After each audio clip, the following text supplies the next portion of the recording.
નમસ્કાર મિત્રો, વિડીયોમાં તમારું સ્વાગત છે। તો મિત્રો, અત્યારે હાલની ખૂબ જ મોટી અને દુઃખદ ખબર સામે આવી રહી છે। ત્યારે મિત્રો તમને જણાવી દઈએ કે વ્યારાની ખાનગી સ્કૂલમાં ધોરણ 11માં અભ્યાસ કરતી 16 વર્ષીય વિદ્યાર્થીનીના મોતની ચોંકાવનારી ઘટના સામે આવી છે। તો માહિતી મુજબ વ્યારામાં ઇન્દુ ખાતે આવેલી એકલવ્ય મોડેલ રેસિડેન્શિયલ સ્કૂલમાં આજે વહેલી સવારે આ કરુણ દુર્ઘટના બની હતી।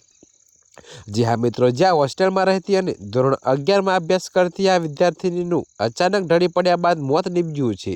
તો ક્રિસમસની રજાઓ પૂરી કરીને ગઈકાલે સ્કૂલે આવેલી દીકરીના મોતના સમાચારથી તેના પરિવારમાં માતમ સમાયો છે। તો મિત્રો, વિગતવાર વાત કરીએ તો વ્યારાના જેતવાડી ગામની વતની જેસલકુમારી રાકેશભાઈ ગામિત આ એકલવ્ય મોડેલ રેસિડેન્શિયલ સ્કૂલમાં ધોરણ 11માં અભ્યાસ કરતી હતી।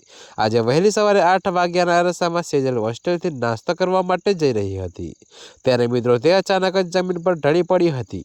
તો બાદમાં વિદ્યાર્થીની બેભાન થતાં સ્કૂલના સ્ટાફે દોડી આવીને પ્રિન્સિપાલના ખાનગી વાહનમાં તેને તાત્કાલિક વ્યારા રેફરલ હોસ્પિટલ ખાતે ખસેડવાની તજવીજ હાથ ધરી હતી।